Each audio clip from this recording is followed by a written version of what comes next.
I'm great. Thank you very much. It's great to be here for the finale of season 19 PC Tier 2. These guys always seem to put on a good show, don't they? So this is going to be another way to a nice way to round out the season.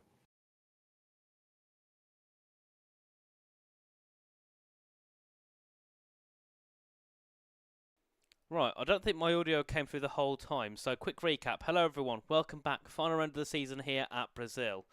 Oh dear me. It wasn't working that whole time, Warder, but they heard you at least. That's something. Usually it's me making up the mess on the PC tier console tier 1, but it's nice Oh. it's not me for a change. Right, so before we do get into the session, because cars are out very quickly, we do have the stand-ins on the screen at the moment. It is Jan Halliday that leads the way, of course, taking the championship 2 rounds ago in Canada.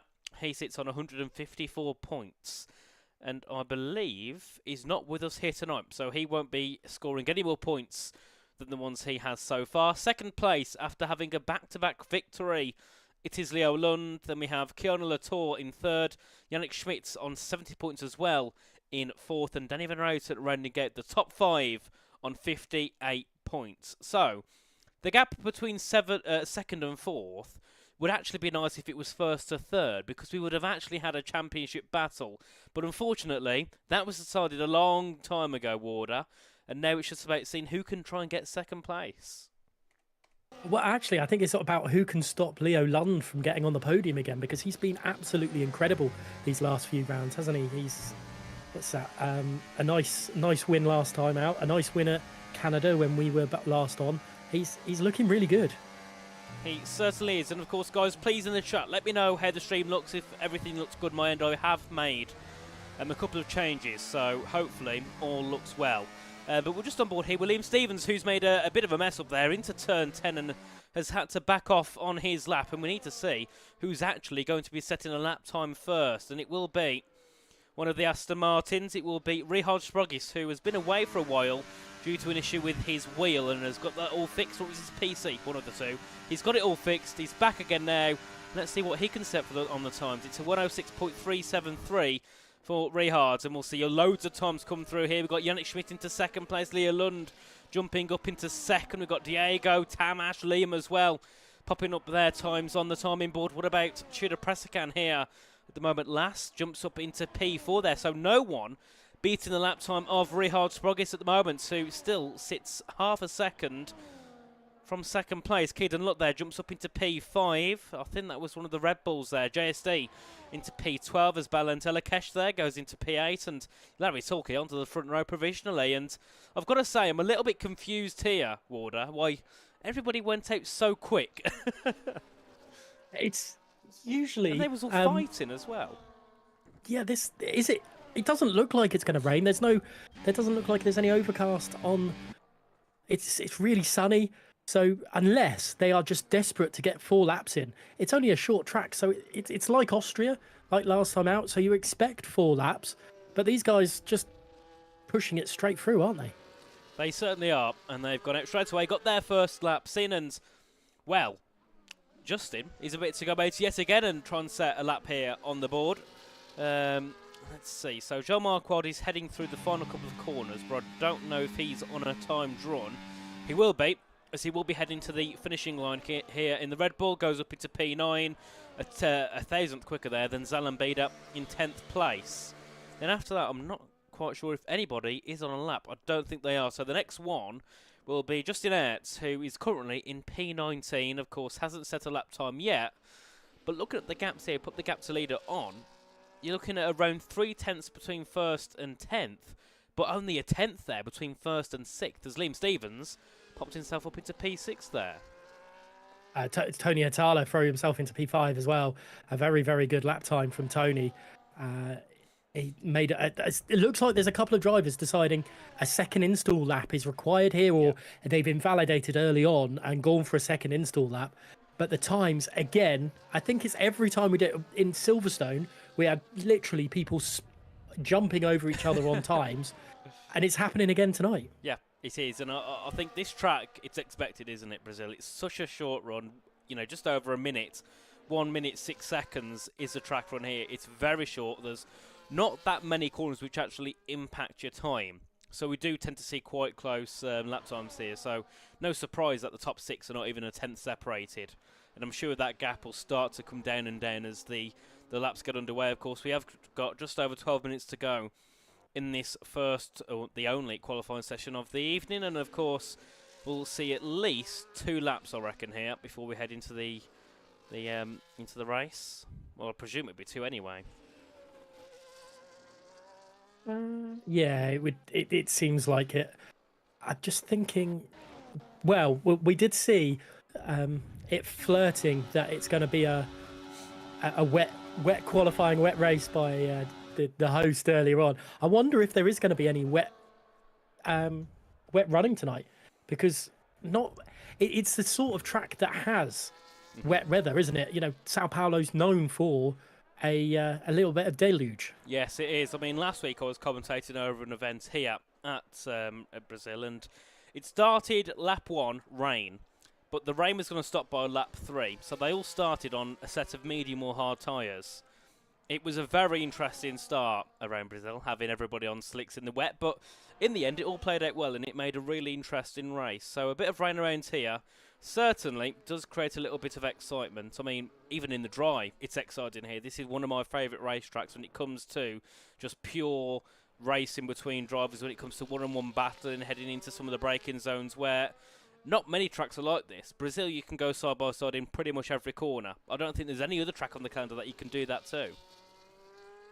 No, I don't think there is. I think the only one that you can, well, it's a little bit questionable, is possibly Zhangzhou, the turn 12. But everything else, you can get some real good traction through it, as Danny van Vleuten throws themselves into 7th place to start things off for a lap time for Danny. He's a little bit late to the party, but he's finally got a lap time in. He certainly has, and Rihards was on an improvement, but unfortunately has had an invalidation, so we'll head back into the pits. So now it's time to see who's going to actually set the next lap time. Leo Lund to the line.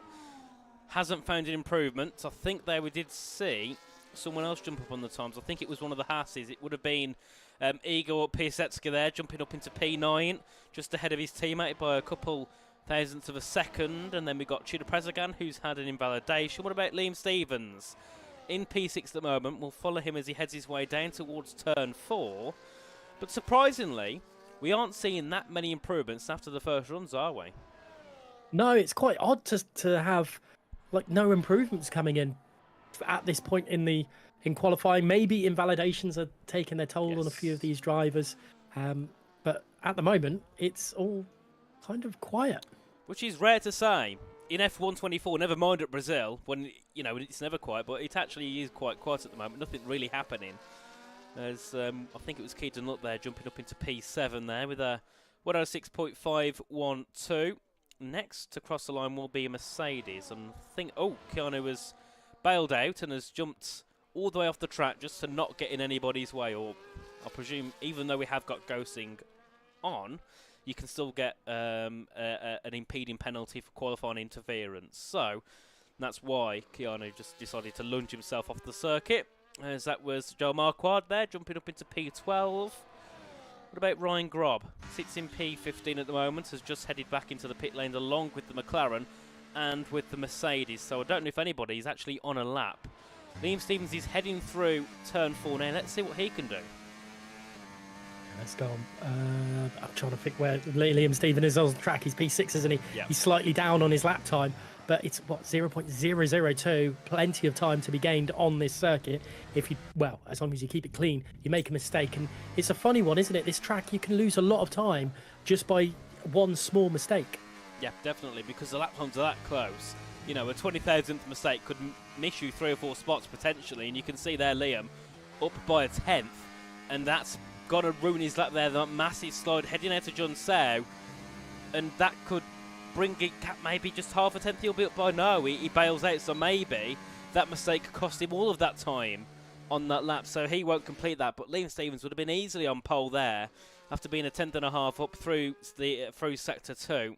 So a big shame there for Liam, as we do have one of the other Alpines. That'll be Zalambida heading down to turn 4. Let's see what they can do on this next run. Of course, the teammate of Liam Stevens here in this championship, one of them sits P6, the other one sits in P14, so a lot of improvement is needed here by Zalambida. He was about a tenth up on his lap time in the first sector as well, so that's a good start. It's a starting point for the Alpine driver. Let's see how he will handle coming through now into turns 9, 10 and 11. And we will see the sector split very, very shortly as they're coming across it. And again, it's half, well, it's half a tenth, isn't it? It's not really going to be pushing them up the field that much. No, it certainly won't. And let's see what Zalan can do on this lap. Will it be an improvement at the end? It will not. It will, but not enough to move a position there. Stays in P14 after improving by 33 thousandths of a second. Let's have a look who else is to set a lap. JSD is just beginning a lap at the moment. What about Balin Telekesh? Is he the McLaren coming to the end? No, but he will be one of the other McLarens on the track. Tudor Presican's just crossed the line, as that was, let's see who that was. I think that was Diego Zorzo jumping up into P7 there for the RB. What about Balint here in the McLaren here for FPR to the line, into the top 5, 1,000th behind the back of Yannick Schmidt. And let's see what Leo Lund can do. He's just heading down to turn 8 at the moment here in the Mercedes. Needs to find an improvement here. He's around half a tenth of a second off pole, so easily can grab this pole position as long as he just has a clean lap here. Danny Van Ruyten is just about across the line as well, and across it is up into second place. That is a wonderful lap time from Danny Van Ruyten. Sorry to move from a different driver, but that is really, really good, as Leo Lund, I don't think is going to be enough to get a higher up than he currently is. No, let's see what Leo Lund can do as he heads to the line here in the Mercedes. Takes provisional pole there, a 106.360, but Richard Sprogis is up in that first sector, and of course still has 2 sectors to go. So let's see, what can Richard Sprogis do here? Heading into turn 12, John Save, he's up by just under half a tenth here, so that would still be enough here to take provisional pole. Keanu in the other Mercedes joins Leo Lund in the top 3 with a 106.396. The Aston Martin to the line now. What can Richards do? Takes that provisional pole away. A 106.320. Very nice lap indeed there by Richards. And for now, sits back on provisional pole.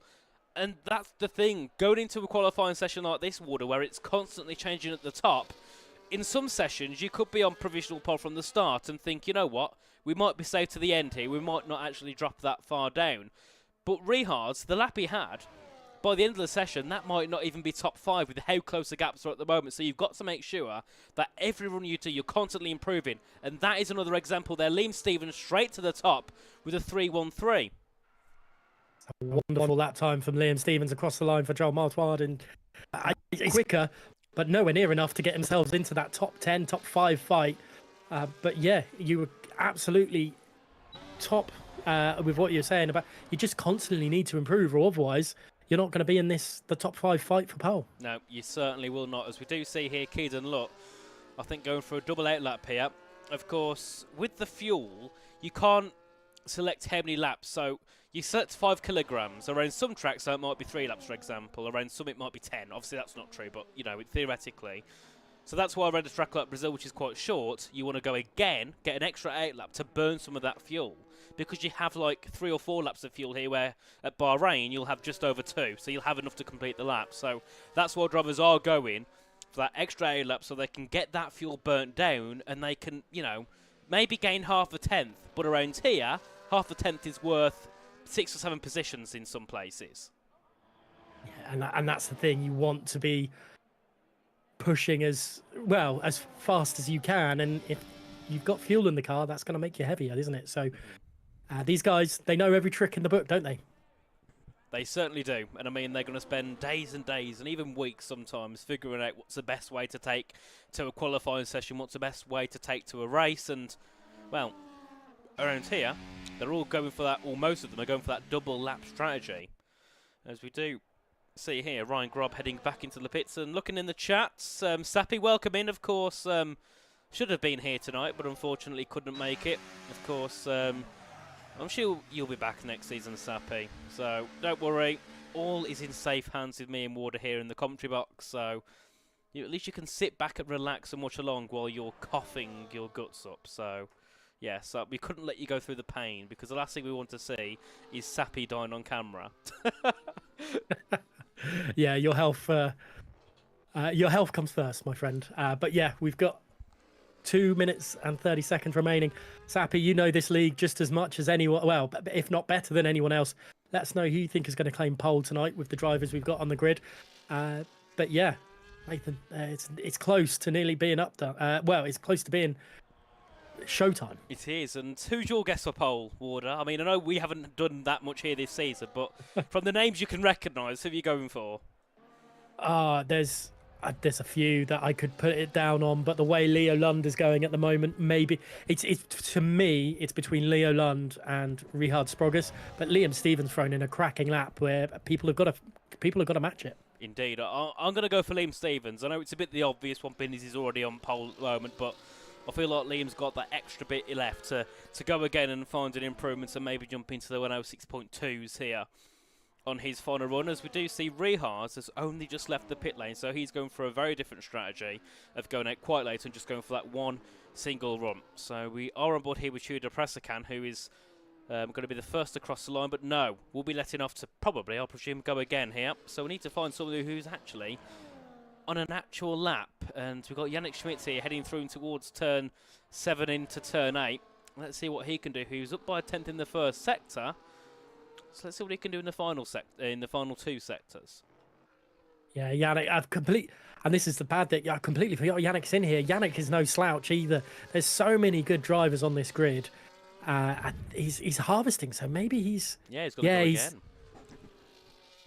These drivers are definitely going for something weird for us this time. Tony Hatala maybe on a lap. I'm not sure. There's too many cars on track.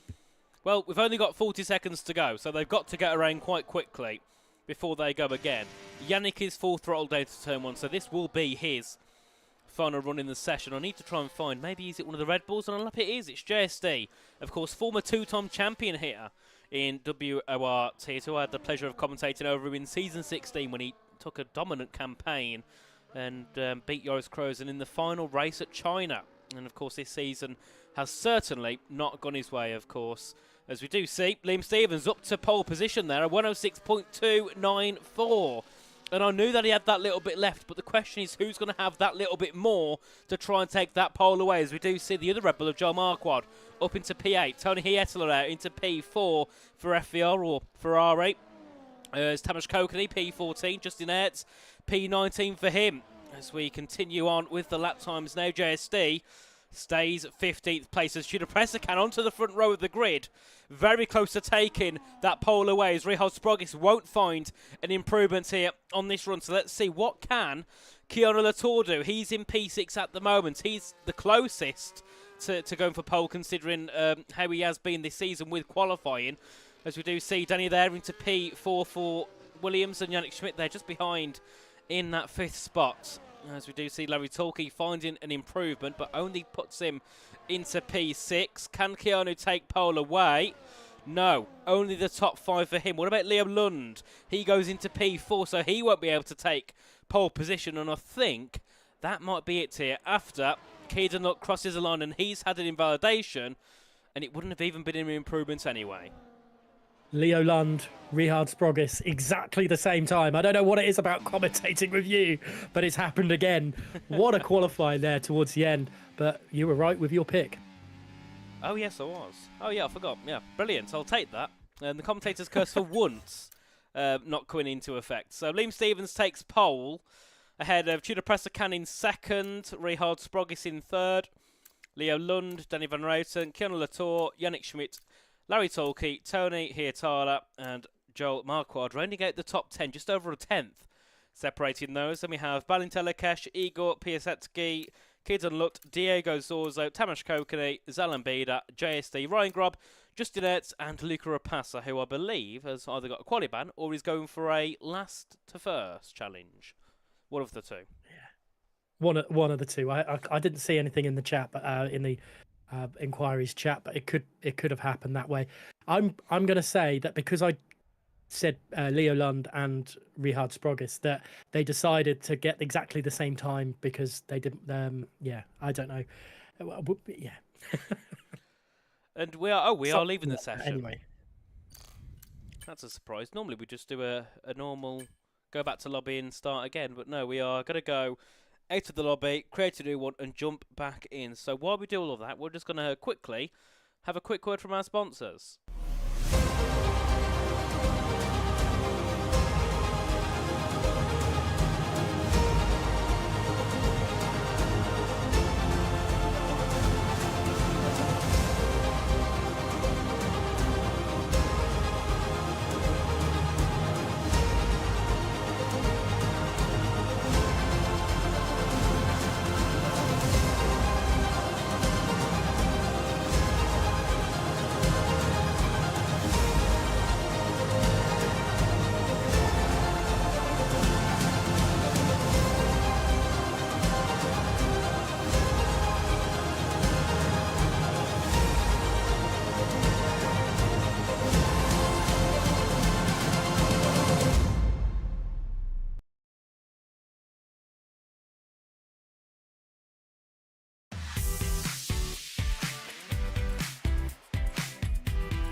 And welcome back, everybody. Before we get our way into the session, we're going to quickly look again at the standings. And I mean, looking at it here, Warder. Of course, we've got Jan Herde on his own flying off, and then you've got that gap there between P2 and P4 within 7 points, and then you've got P5 and P7 within 12 points, and then P8 and P10 within 7 points. So this season, we can see there's just been little groups created of drivers. So it's not often we see that, is it, really? That you see all these little groups together. No, it's not. It's nice though, considering Jan has absolutely flown away with it a little bit. It's nice to see that there are other pockets of drivers fighting away for positions. Obviously, Leo Lund is in the driving seat, you could say, because he's had such a good momentum in these final few rounds. But you can't back off Keanu Letard or Yannick Schmidt, or even outside chance for Danny Van Ruyten, because he has been pretty epic through some of these races as well. Yeah, definitely. And I mean, if you look through, there's been so many drivers here that, haven't attended the odd race or have had a DNF in the odd race as well. And you think if all of those didn't happen, they could all be in for a chance of fighting for the championship. So it's not very often we see dominance here in Tier 2. I mean, I did season 14, 15, 16 and 17, and there was none of those seasons were dominant at all. We've had brilliant championship battles in all of them, and I think everyone bar season 15, I think it was, went to the final round. So this is rare here for WR Tier 2 to have a driver pull away. And it was like he pulled away from round one. He got that initial win, and after that, no one could catch up. And it was just every race, that gap was getting bigger and bigger. So it's really rare to see such a dominant display. And looking at the results as well from last week, talking about dominance, Leo Lund, back-to-back victory. I think we found out it was, what was it, fifth, fourth? I'm trying to remember what the positions he's just had an absolute epic last couple of races, and when it tweaks, it seems to really tweak. Since round 6, he had a 4th place, a 3rd place, a 1st, and a 1st. Had he had that all season, or had he, he missed 4 rounds, who knows? Maybe he could have challenged Jan. Because he's only 50 points off, isn't he? Or something like that anyway. He's not that far 70%. away. And of course we can see Diego as well in 2nd place. Haven't seen him get a podium this season. So yeah, it was a really good, interesting race. I mean, unfortunately, I wasn't there last time out in Austria, and I don't think you were either, was you? You was over in Tier 5, so we never got to see what happened. But looking at the top 4, it seemed to be quite an interesting ending. Yeah, and look how close it is. That's incredible to see. I was in Tier 5 seeing the carnage unfold there, but this is probably a good set of carnage. The PC Tier 2 guys always seems to have a great sense of ability to put on the show for the stream. Of course, and let's just well, I was going to say we'll look at the calendar and look at what races we've had this season, but I forgot I haven't got it on me. So let's have a look at the calendar. So of course this season we had uh, United States, so that would have been Texas, round one. Then we went to Singapore, Vegas, Britain, Netherlands, Hungary, China, Canada, Austria, and now here at Sao Paulo. So the season itself, the calendar, not an easy one. You've got tracks like Singapore, very difficult to get right. Vegas, a lot about luck with the strategy and of course the long DRS straights. Hungary as well, a difficult track to get right. You got China, a track that we don't use that often on the F124 game. So this season itself hasn't been an easy one, has it? When you look at the tracks we've had. No, there's been some tight, twisty, technical tracks. There's been the free flowing, maybe you could class as the last three: Canada, Austria, Sao Paulo. Very, very quick, very, very short, and usually great for racing. So, yeah, it's not been a typical calendar for a race season.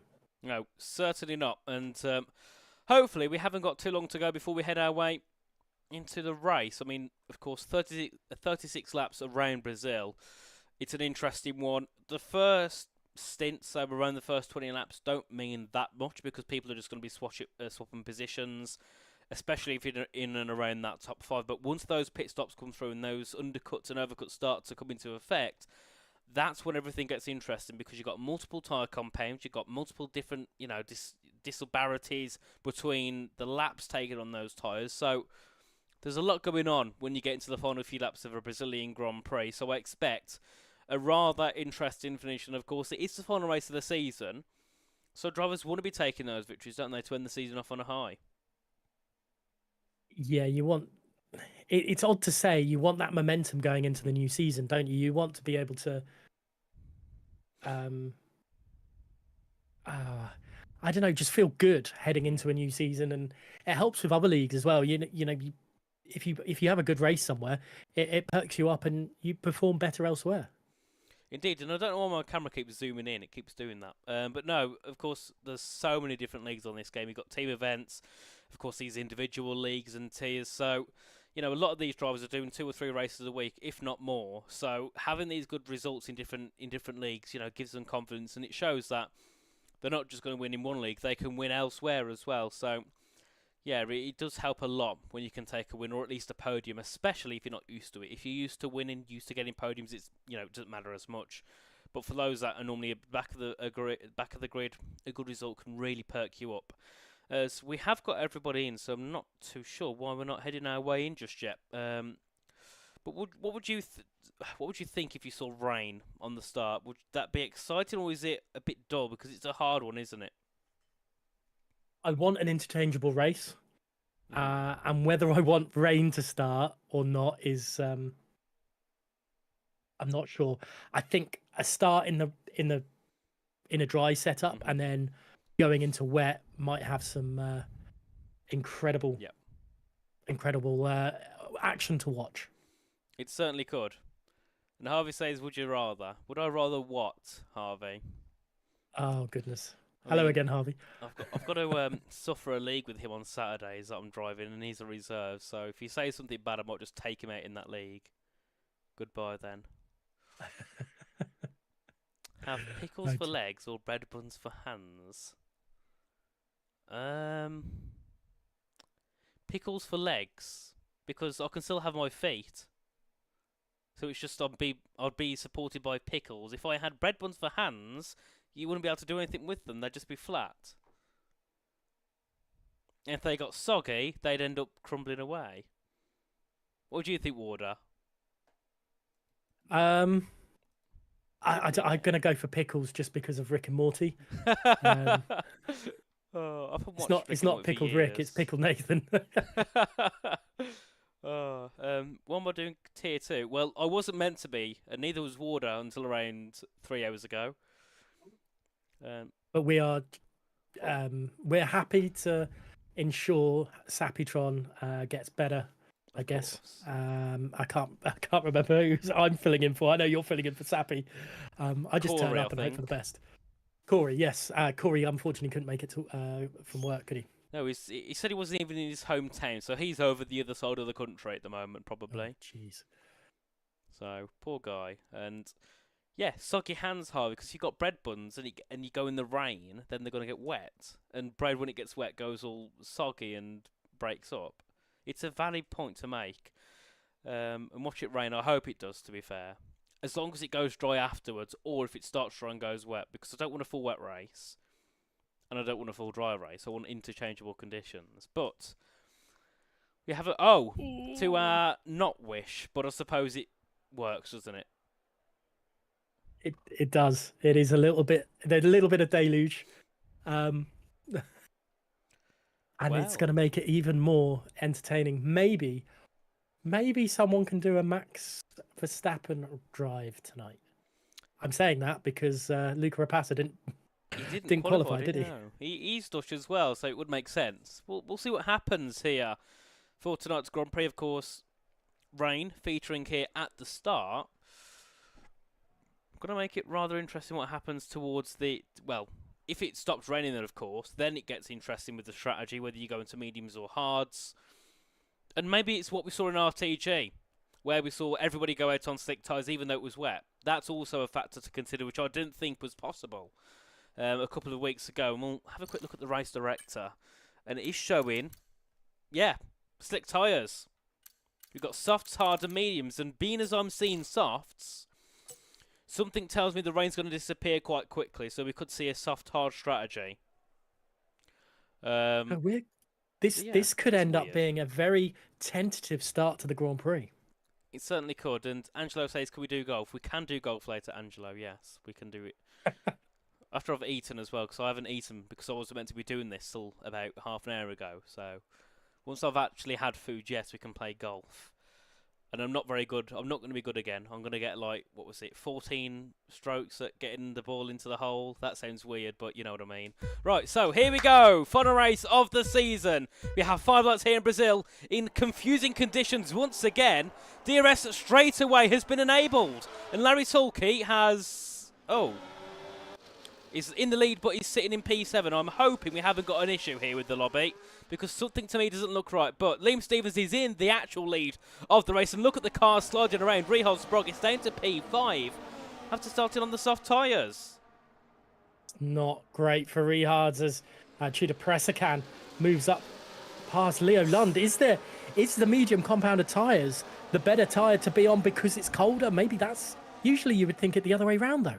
Yes, and I've noticed Danny Van Reyten has changed car.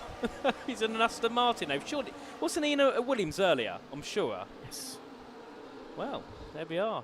That's weird. We didn't expect to see that, but we've got different cars now being featured. Right, so tyres. Let's have a little look here then. Softs and mediums only. So the rain isn't going to last that long, being as softs are featuring in this race. Larry still has to have the issue sorted out with his live timing because it still shows us he's in the lead, which is weird with the interval time. So, Liam Stevens has the lead of the Grand Prix by just over 9 tenths or just over 8 tenths of a second here to Leo Lund in third, who will be pushing in here, trying to make a move into P2 as we head our way into turn 1. And people are already pitting. Has the rain stopped? I think it might have. No, it's still very light. So, yeah, that's odd. People are pitting very early. What are they going on to? Let's have a look here. Inters! Maybe they were thinking it was on the cusp of being inter and dry. So it's very early doors. This is a really weird strategy. All of a sudden, this race is all over the place. It is. So 5 drivers thinking intermediates are the way to go, which is not what we expected to see, being as they all started on a set of the softs or mediums. But if the track is getting wetter, then I'm sure we will see even more people head their way into the pits this time around. And of course, Joe Marquardt sits in P16 at the moment, and that gap is coming down. 15.8. It was over 16 when he went into turn 4. 15.7, 15.6. The track is actually a lot quicker here on these intermediate tyres. So let's see. Does Liam Stevens choose to go into the pit lane as we head our way around the final couple of corners, and the rain does look like it's getting heavier. Liam stays It does out. look like So half of these are... Wait, what is going to go on then? Because half of them aren't committed to the pit lane at all. Yeah, this is weird. A couple more coming in. Joel Marquardt. It looks like heavier. possibly part of the track is good enough for dries and the other half is inters. And it just, you're gripping at certain points on the track. But it's looking heavier. You can see the rain is coming down a lot further than before. And DRS, I don't think is open either. At least I didn't see it open on the back of Tudor Pressacan. So Joel Marquardt is ahead now of, where does JSD come out in all this? So you can see that undercut has worked heavily. So just say these inters are the way to go.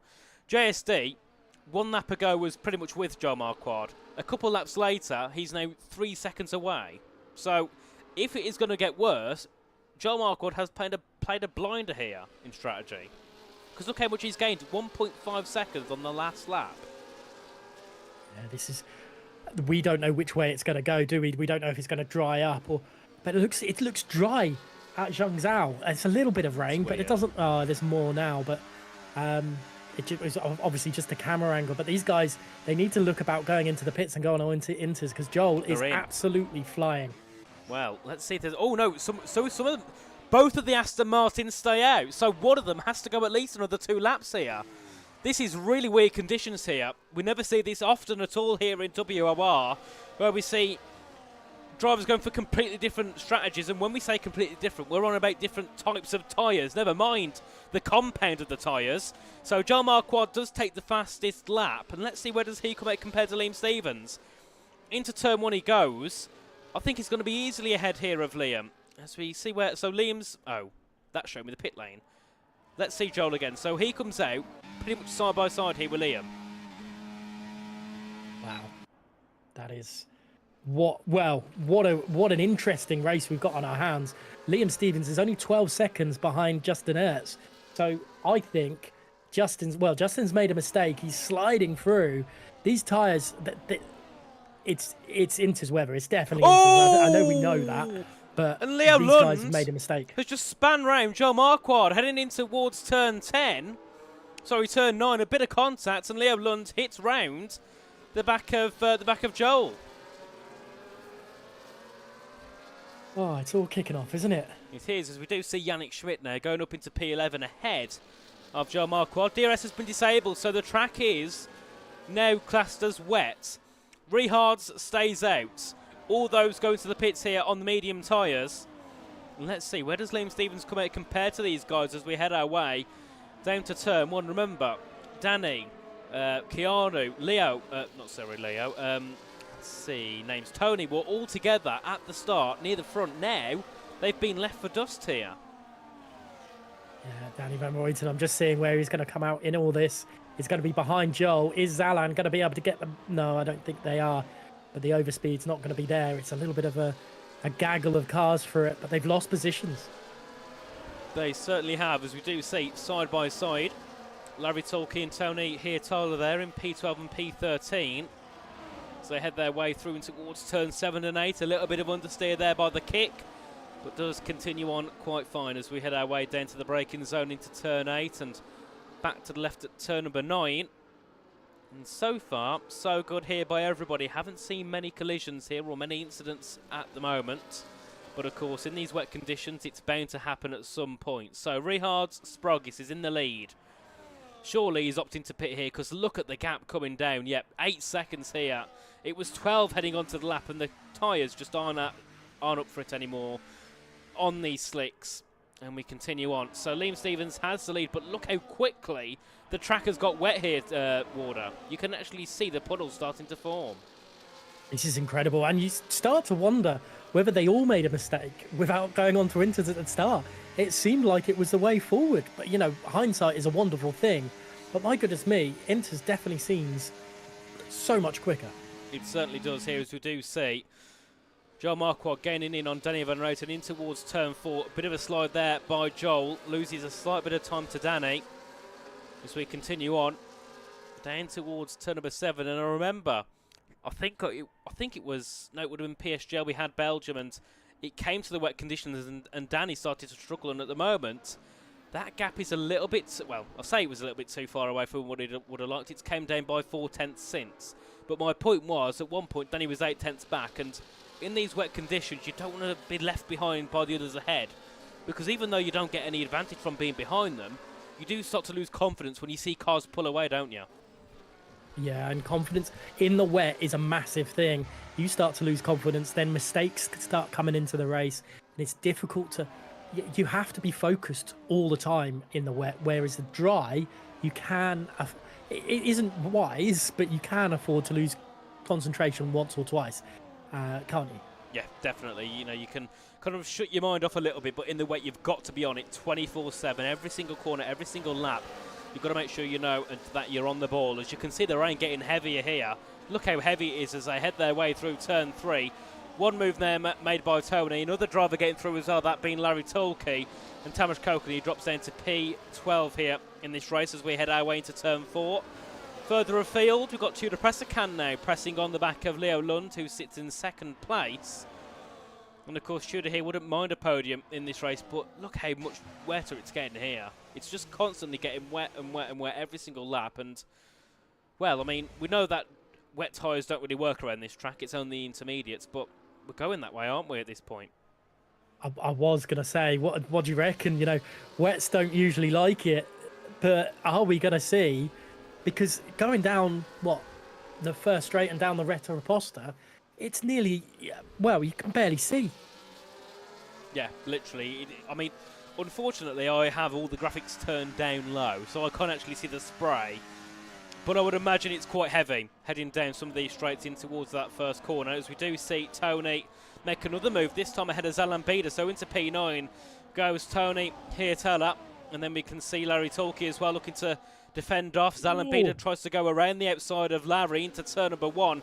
This could get spicy here between the two, fighting for P9, like we're fighting for the lead here on that pace of 36. Diego Zorzo as well up the inside of Zalambida here. 4 FVR drivers, all in the same team, having their own little battles. Brilliant to see here by all the teammates as we look further down as well. Luca Rapassa in P16, a bit of contact with Ryan, grabbing to turn 4, and Luca Rapassa gets shunted off the track.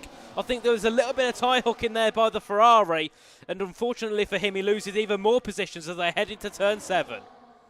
It's all really kicking off. You know, my slight joke of Luca Rapassa going from last to first is definitely not happening at the moment. Richard Sprogges, so he's 2 seconds away from this battle for P18. Yeah, after pitting so late, it just hasn't worked here for Richard Sprogges. As still this battle goes on for P18 between Justin and Luca. Further ahead, Balintella Kesh and Keaton Lutz having their little battle for 16th place, and even further ahead of that, we got Igor Piasecki on the back of Zalambida for P12, and then of course the leading battle will still rage on, as we do see there Keanu Latour gaining in here on Joe Marquardt, and it's been a while since we see a Mercedes versus a Red Bull, and around Brazil that's not one thing that you want to see between two drivers. Into turn 1 there you go, and Keanu Latour up into P6 there ahead of the 2 Red Bulls, who are going to try and chase down that Mercedes as we head on to lap 9. We can see as well in P3 Tudor Pressacan looking to apply some pressure on the back of Leo Lund, and also contact there between Danny and Yannick. It's all over the place, isn't it? Where do we watch this? Who do we stay on board with? The action is coming thick and fast, and unfortunately, I probably should turn down the graphical settings a little bit because I can barely see any of the cars on track. They are all covered by mist and spray. Oh, the conditions are not ideal at all, and I'm sure the spray is getting in the way, and that is not what you want to see. You want to be seeing the cars, not rain, as we do see yet again more moves happening here. Tamas Kokeny trying to get ahead of Zalambida. Through into turn 8 and 9 they go. And I've got to say, even though it's wet, the brilliance here from the drivers going side by side. A massive slide there for the Alpine into turn 10. But continues on. Luca Rapassa back ahead into P18. This time ahead of Balintella Kesh, who hasn't had a good race. But tell me how Richard Sprogges is within a tenth of Balint into turn 12. A minute ago we were saying, oh, he's 2 seconds back. What's happened here, as we do see again Danny looking to make a move. Joel Marquardt into the pits. Ooh, odd. Is it wet tyres? I'll see if I'll go on board. It looks like a blue wall tyres. It is. He was the one that made the call to go on Inters early. Has he just pulled an absolute masterclass out again? Oh, it'd be brilliant to see. It'd be great as well for Joel because the track is getting worse. Look at the sliding these cars are having through the exit at turn 4 here. Of course, you can see Liam Stevens still solid here in the lead, doing a brilliant job here for Alpine and for TES. Then we can see Leo Lund in second place, and then the McLaren looking for a send into turn 7 and turn number 8, trying to get ahead of Leo Lund, but can't quite find the move here. And of course, that is one issue that the wet poses. Sometimes it is difficult to make the moves because of how slow you're travelling into the corners. You don't want to go too risky and send a dive bomb because it's going to be a lot harder to get that car slowed down. Yeah, and that is very much problematic. And Joel is quicker than Balint in 20th place. He's getting that. It's only a tenth or two a sector, but it's enough, I think, to be able to jump up the field a little bit more. Is anyone else going to take the risk? No, they're not. But lap 10 or 36, you can get wets to the end of the Grand Prix at this point if it's going to stay like this. The rain is honestly sideways on my screen. How can they see? It's incredible stuff right now. It's fully tipping it down as Ryan Grob also joins Joe Marquardt in the pit lane. Keaton Lutt here looking for a move on the Alpine of Zalambida, can't quite do so, and we can see there Justin Aerts there looking for a move through into turn number 3, trying to nip up the inside of Keaton Lutt, but can't quite find the move either. Keaton back on the attack now, trying to get past Zalambida into turn 4. Does he go for a bit of a send? He will go for the send into turn 4, hoping that Zatlan goes wide, and that works. Zatlan goes very wide into turn 4. A bit of a tap there from Justin onto the back of the Alpine as they head their way through into turn 6 and 7 now. And this battling is getting even more intense every lap we go. And now Luca Rapassa looking to try and find a move. It's all... Well, I keep on saying it. It's all kicking off. Joel is catching a little bit behind. There's so much going on. And I've got a feel for Sappi on this one. He's missed a very interesting wet race that is definitely going to come around because Tudor Pressakan and Leo Lund are, well, attached at the diffuser. Yeah. As we head our way into turn 1 here, Leo Lund could also pose a move into turn 1 to make a move for the lead, but no. Backs out. No moves this time here on lap 12 into turn 1. And here we have Diego Zorzo looking to jump up into P9 to get 2 points instead of 1 at this point. Contact into turn 2. Gets past Larry Torquay, but a little bit of controversy there with that move between the kick and the RB as they went through turn number 1 and down towards turn number 4 here, in towards the Desilo de Largo we go again. And let's see here, can Diego Zorzo start to close in on the back of Tony Hietala as we head our way through in towards turn 5 and 6, and then looking further ahead again, Tudor Pressakan is right on the back of Leo Lund, but can never get alongside to make a move here. So I do feel for Tudor in this position because he's got the pace to make a move, but just can't get quite close enough here. It's like the straights need to be just a couple of 100 yards longer, don't they, for him to get properly away through.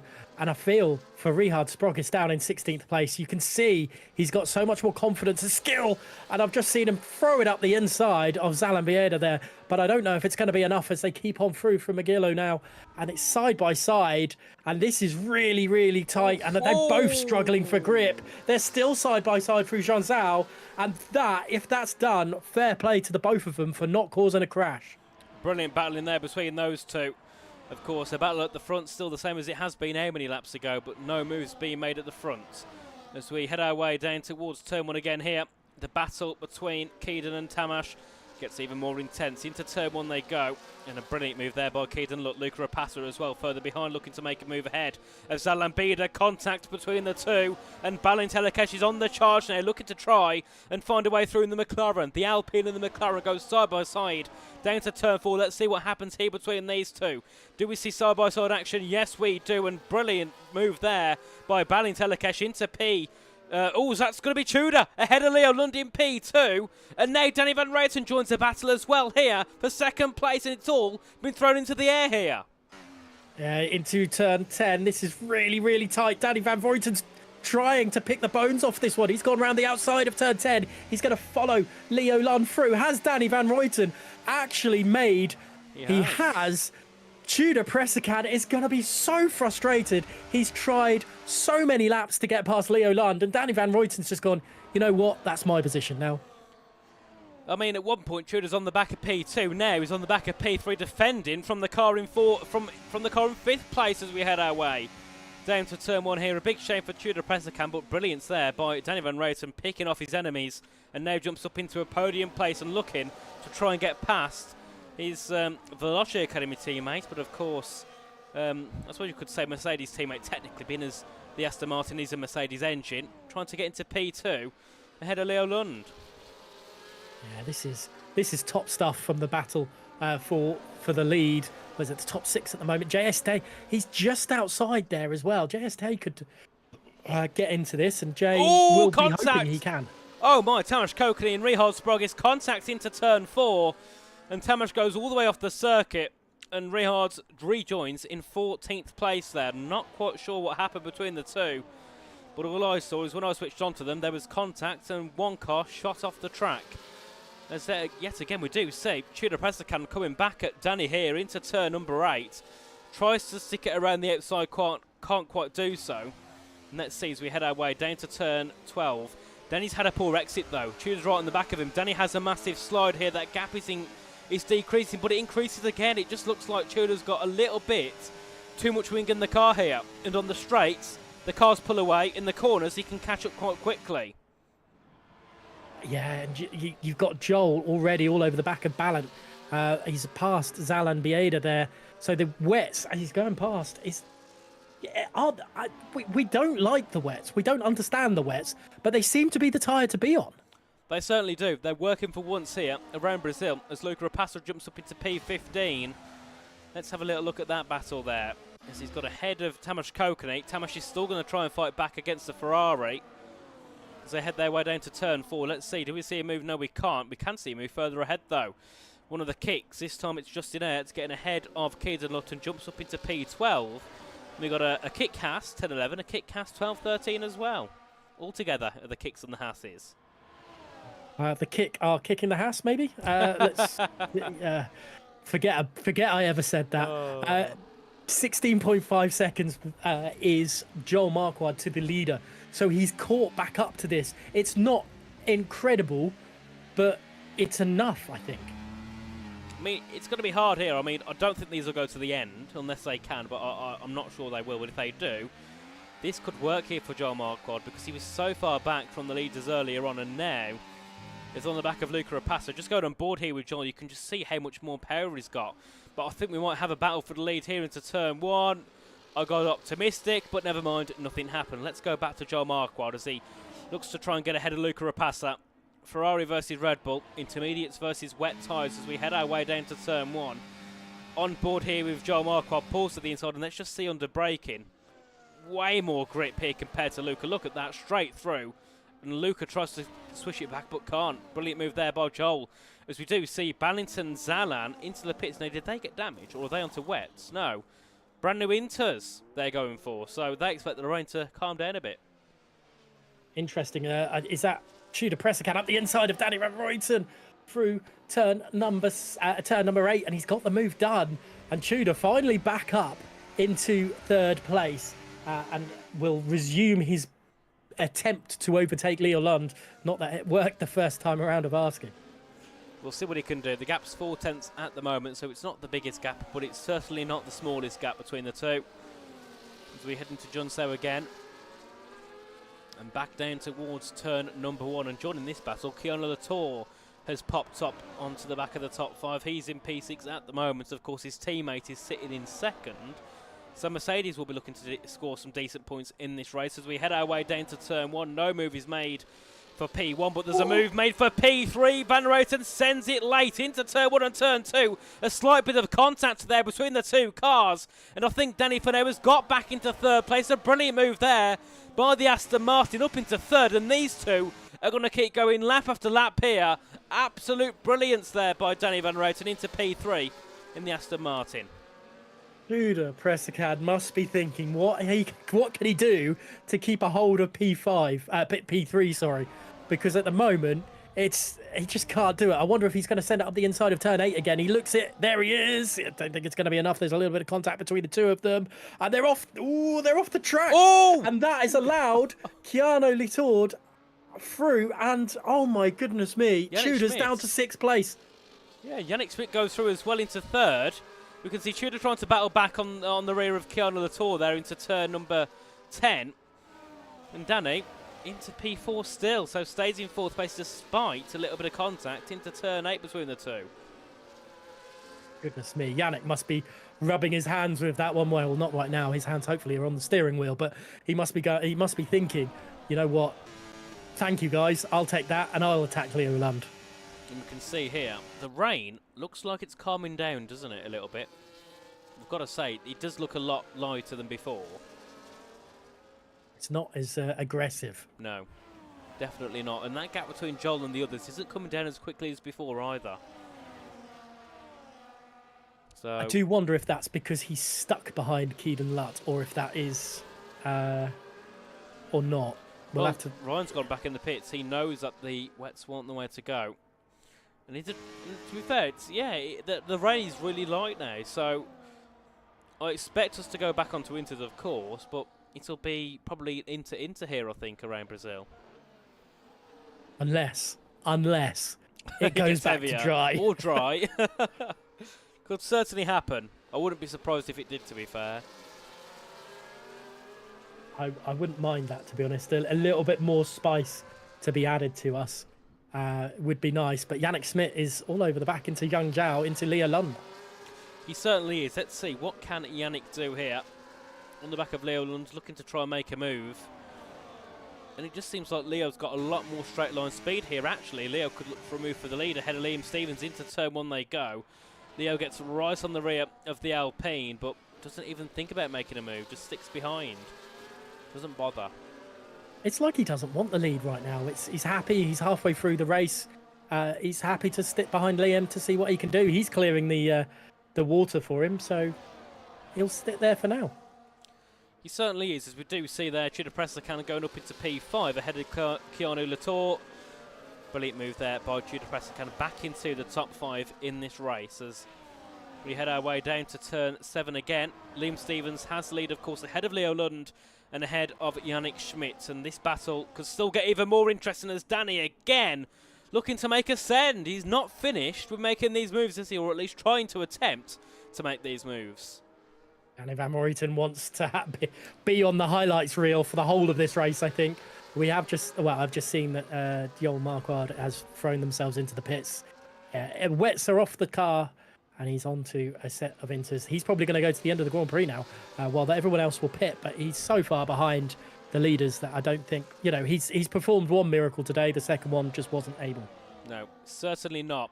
And with the way the track's looking, could we see dries potentially come back? Because it's starting to look a bit brighter as well, isn't it? It's not just lighter, it's a lot brighter. Sorry, I don't know why that made me chuckle. Lighter, brighter. Anyway, yeah, you're right. And who knows? Maybe we're going to get some softs or medium runners at the end. I wonder if anyone towards the back is going to make that be the first ones to pull the trigger. I mean, you look at Rehards here in P13.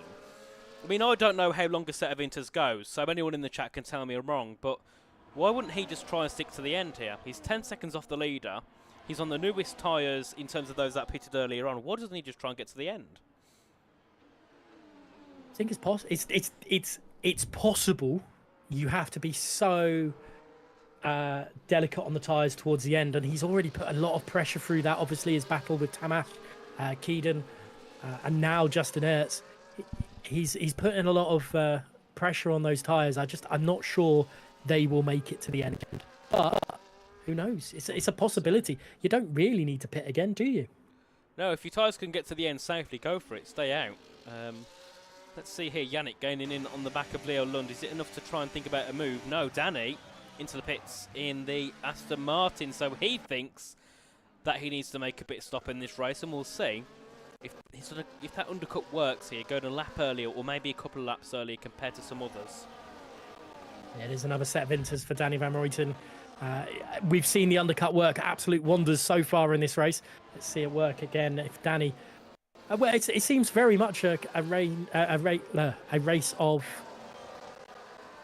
undercuts at the moment. It's still raining, but it's not. I think it's going to go dry. I honestly think it's going to be dry towards the end of this race. I'd love it to be. It would really throw a curveball into it, wouldn't it? As Igor Piasecki gets a 3-second penalty for multiple warnings. So, I mean, Igor has had a race where I haven't even noticed him. He's just been driving along, and I haven't really paid much attention to what he's doing. But he's in P10 at the moment, 5 seconds ahead of Rehards, who's looking to gain back into that top 10. Of course, spent many laps stuck behind Justin Ertz and has dispatched the kick, and now looks to move forward.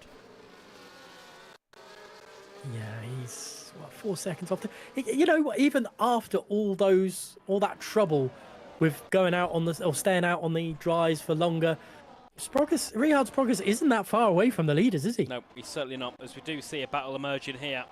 Judah Pessacan gained in heavily on the back of Yannick, but doesn't quite find a move. Keanu, Tony, Diego, Larry, Igor, all into the pits. They're trying to cover off that undercut from Danny Van Reyten a few laps ago. Well, 1 lap ago, as Danny looks to make a move ahead of Tamas Kokinen here, down to turn number 1. I think has that move covered, unless Tamas can make a send. No, sits back for now. So let's see where Danny comes out compared to all of these. Oh my, that is a rather large undercut gap. Oh, that has worked. That has worked to a T, hasn't it? I nearly saw Igor go into the back of Larry Tolke when they went into the pits as well. So, not controversy, but he just couldn't get that car stopped. So the tyres definitely feeling the wear right now. They certainly are, as we do see further ahead again. Judah Pessacan on the rear of Yannick Schmidt, looking to try and find that move for third. Of course, they've been trying lap after lap here, but can't quite find that overtake. As we do look as well to Leo Lund, has been happy to sit behind the back of Liam, hasn't even bothered trying to make a move. But when you look at the track surface in some of the corners, it doesn't even look like it's been raining. No, it's cleared quite quickly, hasn't it? Has this track got under track heating? Because it's really all of a sudden it just doesn't look wet. Danny Van Ruyten is absolutely flying. Keanu Latour has finally passed Tamas, but it's a 2-second gap between Keanu and Danny Van Ruyten. And that gap was, 2/10 before he made the pit stop, Danny. So, yeah, that's worked well here for Danny to try and have a decent gap ahead of, hopefully for him, all of these that will make their pit stops. There's a big send there by Yannick Schmitz here, trying to get ahead of Leo Lund. Leo has to try and keep it to the outside through turn 8, keeps the inside into turn 9 and turn 10, and for now, keeps that second place. And Leo and Liam haven't had that much trouble, have they, really, when you think about it? They just stayed in P1 and P2 and just defended where they need to.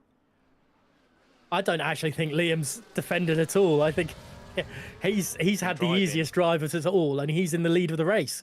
Leo's obviously defended a little bit from Judah Pressekamp, but now he's got Yannick Schmidt all over the back of them. None of them are going into the pits yet. All of a sudden, I'm thinking it's going to be dry to the end. Why would they stay out? I mean, let's look at the gaps here. So Danny is 16 seconds away from the lead.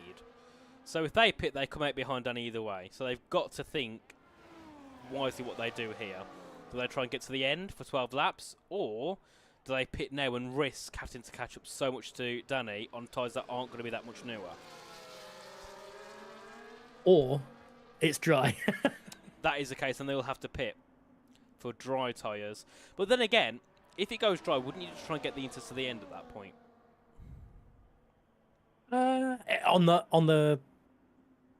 On the older tyres, no, because they would burn out. Surely that would be puncture territory for those guys, and they would be so much quicker. And obviously, and surely at that point, Danny and that lot would be like, well, we have to pit, or otherwise we're just going to get gobbled up and get no points at all. So the ones that have pitted have to get a move on and get these. Oh goodness me, Tamas and Larry Tolke are really, really squabbling away for 13th place, and I think Igor has decided to get involved as well. There we are. So Larry looking to try and find a move again ahead of Igor. Can't quite find that move, and Tamas still trying to defend them off as we continue on with racing here. And Larry pushing Igor through turn 11 into John Sow. And still no move can be made. As you can see there, Igor going up the inside of Tamas and up into P13. Brilliant move. There is so much going on, isn't there? There's pockets of drivers, there's gaggles of cars that are just battling away, hammer and tong. The top 8 haven't pitted yet. Richard Sprogis is a car with the youngest tyres out of those ones, but Danny Van Ruyten is catching them up at a rate of knots.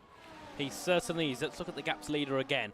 14.7. So it's around a second a lap here. This gap's decreasing by. So, it's going to be close to the end, isn't it? 11 to go. If he can take out 1.5 seconds a lap, he'll be right with them at the end.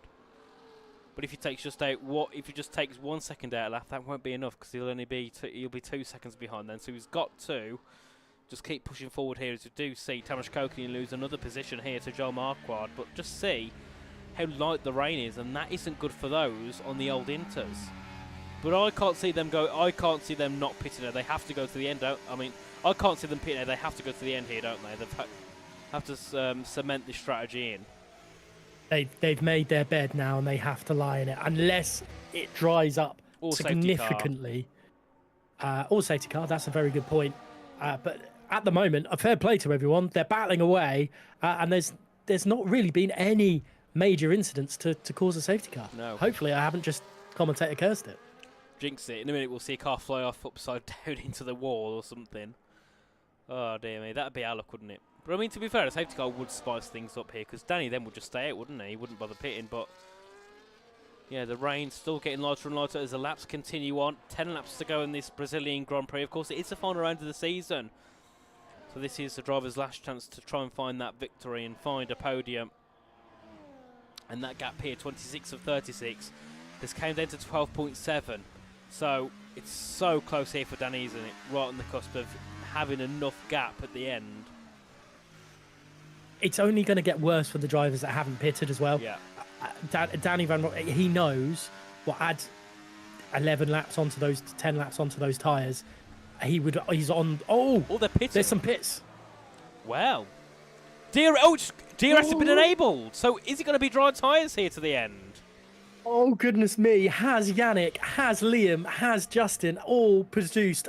Well, we've seen magic moments. Is it another one? Well, medium tyres for Yannick and Liam. And Justin as well, what does he pit onto? I'm sure it will also be slick tyres. But DRS has been enabled on lap 27 of 36. And if we look at our gap interval here, Danny is around, how far ahead is he to Liam? That's 3, 4, 5. So it's about, what, 10 seconds, give or take? What? Between Liam and Danny. Is there another twist in the tail in this one? There has been so much happening, and another one has just hit us with dry.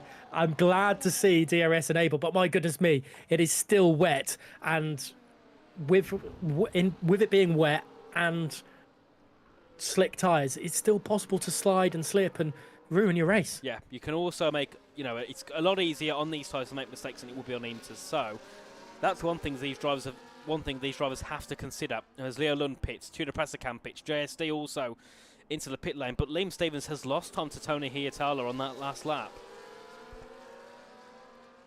Yeah, it's just a little bit, but others are joining them on the tyres. But Danny Van Ruyten's just getting quicker and quicker, which suggests it's going towards a dry race. Here comes Yannick past Liam's.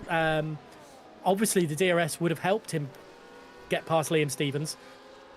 But we've finally seen some battling against Liam Stevens. We have, and Liam and Richard Sprogis there taking soft tyres to the end. So more strategies coming into the mix here as we head our way until lap 28 of 36. And here's Larry Tulke on the back of Leo Lund. Of course, now I think these these mediums are starting to get into their world of their own here, because look at that gap there between Yannick and Tony. It was 2.2. They lost a second nearly. It's now down to 1.5. They've gained a second nearly, as we do see there. A brilliant move by Tudor Pressacam trying to get ahead of Luca Rapassa as they head their way down to turn 10. No move through on that occasion. But into turn 10 they go. A little bit of contact. Tudor goes to the outside into turn 11. Luca has to keep it to the inside, and for now, still defends that P9. Yeah, the grip, I think, will slightly be towards the Inters at the moment.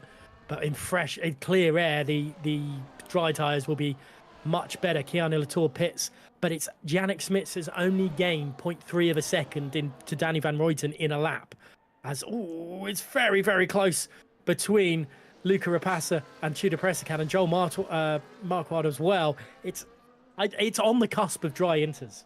It certainly is. You don't know what to do here. Any tyre can work, I think, at this point. As we continue on here, lap 29, 7 laps to go here. And that gap between Yannick and Danny, 8 seconds here. It's going to be close to the end, isn't it? Very close. Actually, I think Danny's just gained some time in that first sector. So it is really on the cusp. And I don't know. I think Danny, Diego and Tony, maybe not Tony, but Diego and Danny, they need to just stay on those inters and see this race out. Yep, they do. They've got to commit to these intermediate tyres. But the good thing is, if it does start to dry up, they're on, newish inters, 8 laps. They're not the oldest. So they're not going to burn up and overheat as quickly as the old sets would have done earlier. So as we head our way back down to turn 1 again, Danny Van Ruyten in the lead by 3 seconds. But of course, 7.7 to the cars fighting for it. And actually, that gap hasn't came down on that lap, has it really? Yannick drops down behind Liam Stevens. Leo Lund looks to make a send ahead of Yannick Schmitz as well into turn 1, 2 and 3. And Liam Stevens takes the lead of the dry tyre runners. But of course, that is only P4 on track. So, yeah, that gap hasn't came down. It's 7.8. It was 7.8 last time around. It's been flirting between 8 and 7.7 in that time for the last 2 laps. It is not working for the dry tyres at the moment. But I'm starting to think that Liam, Yannick and Leo needed to get off those intermediate, the old inters, or otherwise the tyres would have started going into that puncture territory. That was definitely a risk, I think, for those two. And also for all those who also pitted onto a set of mediums or for rehards on a set of the softs. But of course, Danny's played it well by just thinking, you know what, we're going to go, if it just says it goes rain all the way through the race, then he just goes with the normal strategy, inter to inter. You keep it safe. These drivers here going on to mediums have taken a risk. And that risk for now hasn't paid off. 7 seconds now between Liam and Danny. That's a second in a lap. Is it going to be enough? Keaton Lott's got a 3-second time penalty. It's starting to dry up a little bit more. Maybe they're starting to get used to the soft tyre or the dry tyres on a damp track. Is it going to be enough for them to A, they've got to get to Danny, and B, they've got to pass him. Of course, as JSD makes a move past Tudor Pressacan into P8 for JSD, of course, not been the best race at the moment for Tudor. Of course, started in 3rd, and now he's in P9 and only, at the moment, taking 2 points away. But that gap is starting to decrease more and more now, 6.6 between Yannick and Danny, and maybe we called our little opinions too early, because that gap is really flying down now, isn't it? It certainly is, and for the dry runners, this is exactly what they needed. What is it? It's 5.5 laps remaining for these guys. Is it going to be enough to claim 6 seconds? They need to be doing 1.2 a lap quicker than the inters, and with it still raining, I don't think it's going to be enough. But it's going to be a really entertaining end to this Grand Prix. It certainly will. So the gap between, look at the gap in there, then we'll compare it at the end of the lap. So with lap 32, 6.1 between P1 and P4. Let's see what it's like next lap around, as Joel Marquardt has pitted now off of the intermediates, I presume onto a set of the softs or the mediums to go to the end, as Justin Ertz again re-overtakes Richard Sprogis and goes up into P11. Zelen Bieder, of course, moving up along with Kearney due to Joel Marquardt having a pit stop, as we do see a move there by Yannick Schmidt into 3rd place ahead of Tony Hietala there. Jumps up into P3, now Liam Stevens can get on the attack. Yeah, it's all, 5.5 between Yannick and Danny, but it's all, goodness me, Liam Stevens throwing it up the inside. I think there was a little bit of a skew whiff moment for Tony, and Tony's still trying to fight it, but I think he's lost this position. But all this is doing is just allowing Yannick that little bit of extra room. Yep, it certainly is, as the gap is 5.2. It was 6.1, I think, when we checked last time around. It will be around that once we get to the line. So, of course, Liam making the pass on Tony. Leo now looking to try and make the pass on Tony Hietala as well. And the gap going on to lap 33, 5.1. So the gap came down by a second at the moment. That's nowhere near enough. As oh my goodness, Tony Hietala there into the barriers on the straight. Yeah, a little bit of contact with Leo Lund, and it can't have been malicious. Well, looking back on it. Oh, puncture for Balintelekesh. Oh, 16 lap holds as well. Surely that is going to cause How's that problems. then? Because all the other guys were 22 seconds. I mean, 22 laps on their tyres. So how's he got a puncture? Is my The only thing I can think of is, I don't know. He's disqualified from the session, rolling backwards. I don't even know where he is on track. He was at turn 10, where Danny is now. Interesting. But Danny Van Ruyten, 4.3 seconds with 4 and a bit laps remaining. So, just 3 laps to go in this race, and these cars on the mediums are gaining even more now. The gap was 5.2 at the start of lap 32, or the start of lap 33. Going on to lap 34, it's 3.5, so they gained just over a second and a half nearly on this lap. So we've got 2 laps to go here in this race, and Yannick Schmidt has got to bring that gap down by 3.2 seconds. Closing in is one thing, but he's got to take some time to get past Danny. So it's going to be a big question here of whether it's enough to make the move for the lead, but it's going to be an entertaining ending either way between Danny Van Ruyten and Yannick Schmidt, and also Liam Stevens and Leo Lund in the mix. It's not raining anymore. Danny needs Yannick, Liam and Leo to start fighting, or otherwise I think it's going to be one of them taking the victory of this Grand Prix. It could go that way. The gap's still flying down, 2.4, 2.3, 2.2. Oh, that gap's flying down now. I don't think there's anything Danny can do here. With only 2 laps to go here, we'll of course go into the penultimate lap in a couple of corners' time. And you can just see Yannick flying. Someone's had a mistake. Is that another puncture here? It's for Luca Rapassa. Puncture! Another puncture here for Luca Rapassa. Well, not another one, but another puncture here in this race, and this time it's for Luca. Danny has only got 4 lap younger tyres. 3 lap younger tyres than what Balintelekesh had. Problems throughout. Leo Lund is getting past Yannick Split, so is Liam Stevens. Liam Stevens now in the lead car, but they are within DRS range on the penultimate lap of Danny Van Ruyten. Surely it is only a matter of time. They are absolutely pounding down the Retta Reposta. Can they make a move into turn 4? I don't think they're going to, but they're going to be held up here by Danny through all this, and I think Liam is basically pushing him through all these parts. Danny's trying his best here to hold on, but he can't. You can see just going to the inside, trying to block the move from Liam. Liam's got nowhere to go. Has to go to the outside into turn number 8. Has to try and get the lead and gets it. Danny gets a penalty. Through goes Leo Lund as well. And Yannick Schmidt following through. There's nothing here that Danny Van Ruyten can do to hold that 3rd place. And the strategy could have worked. He could still even get a top 10 here quite easily because of the gaps behind. But a big shame there for Danny Van Ruyten from the lead down to P4 in the matter of corners. But now we go into the final lap here of the season. Liam Stevens, Leo Lund, Yannick Schmidt. Let's see who's going to take the victory here.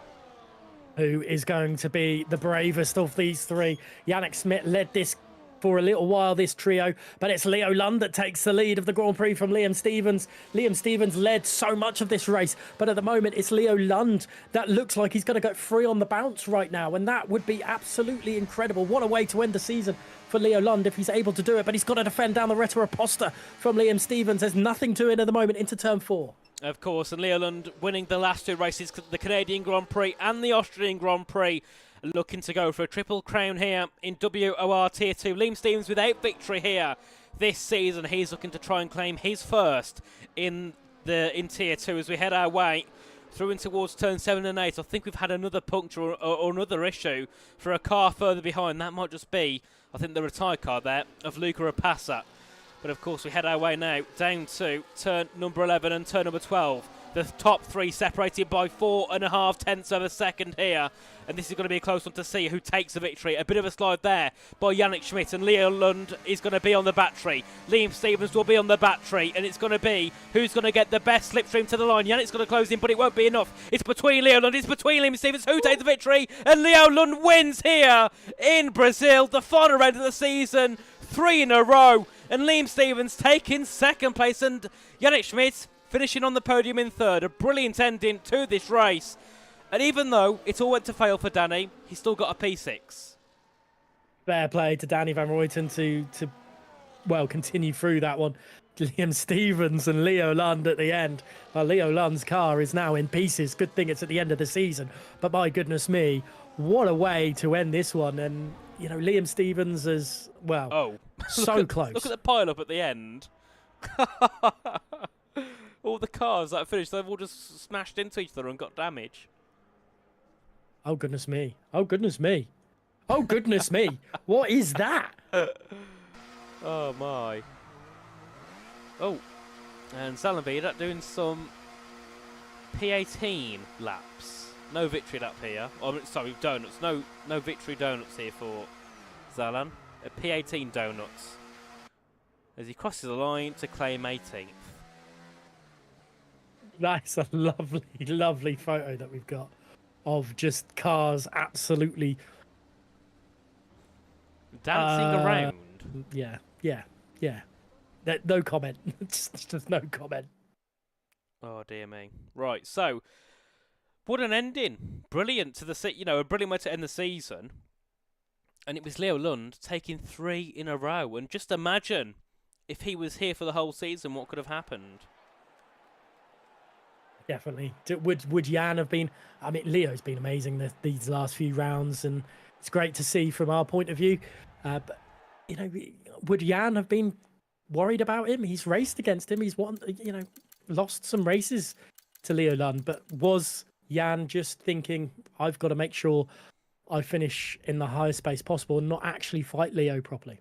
Yeah, but it was a close one to the end. And I mean, I know Leo and Liam are also good friends in real life. Well, not in real life, but obviously in the community. So the last thing they want is contact and issues and, So, yeah, it was really good between the two, of course. Kept it really clean to the end. Yannick was hoping to get himself onto that top 2 as well, but unfortunately, couldn't get it to the end. And after all of that, Tudor back in P4. Wasn't he? I'm swearing it was like P12 at one point. But no, P4 for Tudor Preznikan, and JSD into the top 5 as well after starting 17th place. Yeah, some great ones through there. Danny Van Ruyten as well probably would be a little bit upset, but Justin Ertz from 19th to 8th. Some real great positions for these guys.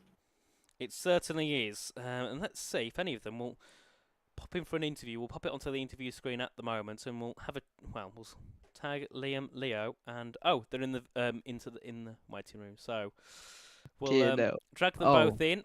Welcome in. So Liam, first of all, second place in the end after lap 1. I mean, a really tough race. The first 20 laps, though, were quite simple. Of course, you had the lead and just kept leading on and on. But then, of course, we came to the point where the rain started to get really light, and it was a question of strategy. And was you always going to go and pit late, or was you trying to stick it out to the end on the intermediates? Well, at first we were going to try and stick it out on the inters, but the tyre wear, when it dried back up, skyrocketed. Yeah. So we had to box for the mediums, and luckily the DRS came out when it happened, and it was the right call in the end. Yeah, it was perfect timing, really. I think when you went into the pits, the DRS literally turned on at that second, and of course, Leo went in with you, and a couple of others did, and of course, some cars stayed out to the end, and that didn't work in the end. Was you ever thinking about doing what Danny did and just trying to see how long you can go, or was that never really a factor? Never really. We didn't really think about that, to be honest. Like I said, we was just trying to take the inters to the dries, or take the inters all the way. Mm-hmm. That's really what we tried doing. I mean, what was the thing with the start as well? Because we saw it happen in RTG last week, and everybody went onto slicks, and this time around it went wetter after lap 1. So, what happened there? Was there a bit of an issue with the data? Was it not telling everyone the right thing? To be honest, I don't even really know. I'm completely honest with you. Because there was softs and mediums it was all very throughout. similar. Yeah, I mean, it weren't like RTG at all. No, a lot different, safe to say. But of course, taking P2 here, do you reckon that practice from RTG helped, or do you think just in general this is just a really good track for you? I mean, it's a good track for me, but yeah, the practice helped a lot as well. Perfect. Well, that's all from me. Anything from you, Ward Up? Well done on your second place, Liam. But only managing 3 rounds in WR this week. This week, sorry, this season. Are you happy with the performance? A win in round 6. Obviously, you didn't finish in last week, but second place here. It's pretty good going. Yeah, it's a decent season for the amount of races I did. Quite happy with it, to be honest. Hope if there's a next season, I will probably sign up as a full-time and drive a lot more. Well, it's good to hear. I think there is a next season, but I think it's going to be laid out a little bit differently, so that will be an interesting one. But Liam, thank you for joining us, and have a good evening. Thank you.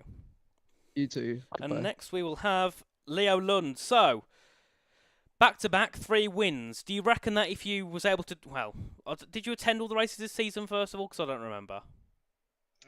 Yeah, but some people set their alarm on like the time the attendance is gonna be out, so it was pretty hard to race at the start of the season. Wait, was you a reserve at the start then? I've been a reserve the whole season. Oh, I didn't know. I thought you was full time. So, do you reckon if you was a full time driver, you'd be able to win the championship, or at least try and fight for it? Yeah, definitely. Perfect. So, I mean, it was, I suppose, for the amount of races you've done, of course, having 3 wins in a row, it's certainly a nice way to end the season. Are you going to be looking at signing up again next season?